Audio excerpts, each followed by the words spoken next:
Bonjour, dans cette vidéo, je vous propose une correction d'une petite évaluation qui vous a posé quelques difficultés. Et j'aimerais revenir en particulier sur les points forts de cette évaluation qu'il faudra vraiment bien maîtriser en vue de réussir le prochain gros devoir. Le devoir portait sur l'étude d'un signal.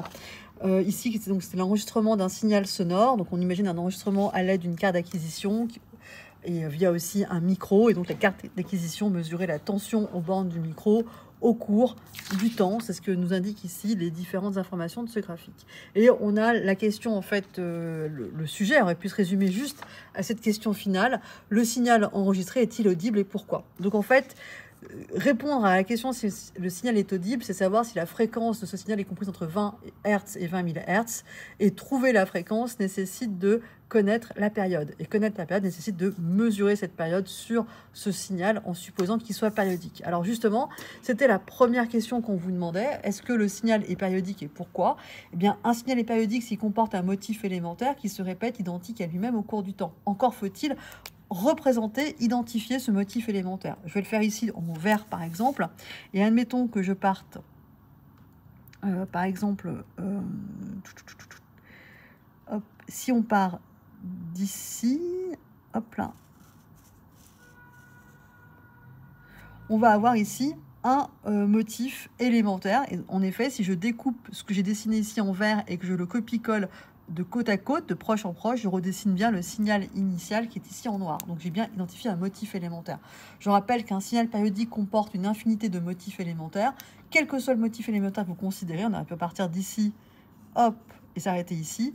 Le point commun entre tous ces motifs élémentaires, c'est leur durée, c'est-à-dire la période. C'est d'ailleurs l'enjeu de la question suivante, déterminer la période du signal. Donc il faut qu'on montre à la correctrice, au correcteur, qu'est-ce qu'une période. Donc une période, c'est la durée d'un motif élémentaire. Donc c'est exactement du sommet de cette crête, hop, au sommet de cette crête. Donc ça, c'est la période d'un signal.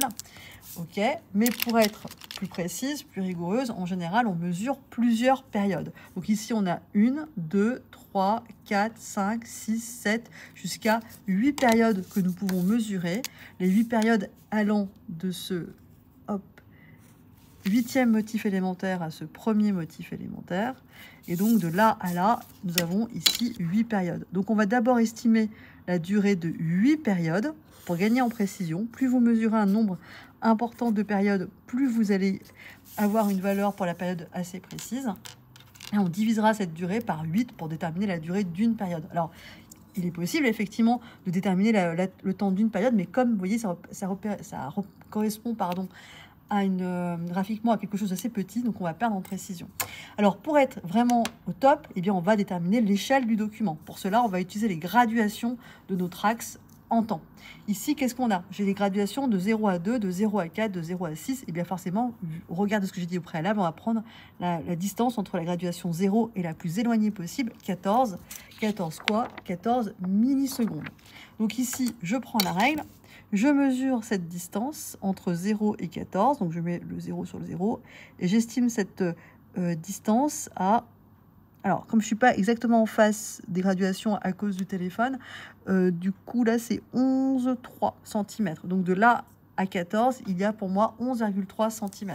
Donc, c'est parti. On va dire que sur le document, 11,3 cm correspondent à, dans la réalité, une durée, en l'occurrence des millisecondes. Donc ici, à 14 millisecondes. Maintenant, nous, ce qu'on veut connaître, c'est la durée de 8 périodes.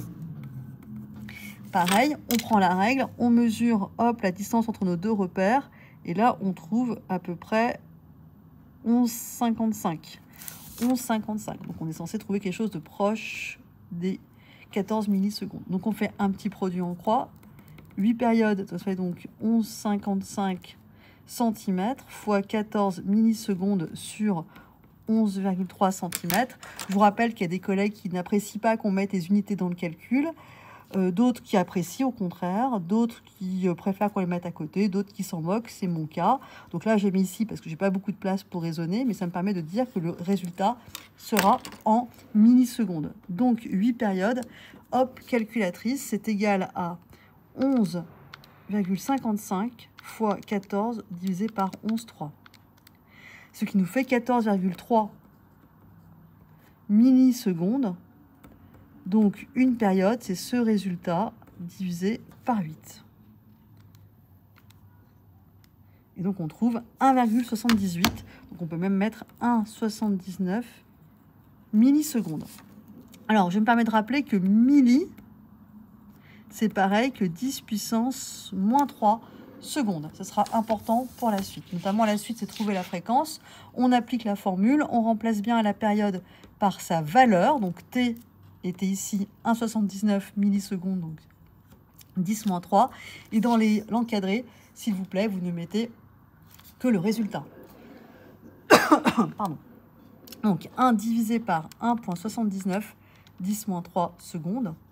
Pardon, j'étais pas en face. Donc, 559 Hz. Donc, le signal est finalement audible puisque sa fréquence est comprise entre 20 et 20 000 Hz. Donc, ce raisonnement qu'on vient de faire sur ce sujet-là, le sujet A en l'occurrence, on pouvait le reproduire pour d'autres sujets, B, C, D, Z, etc. Donc, ce sera toujours le même raisonnement. J'espère que cette vidéo vous a aidé à bien comprendre les différentes étapes de cette correction. À bientôt.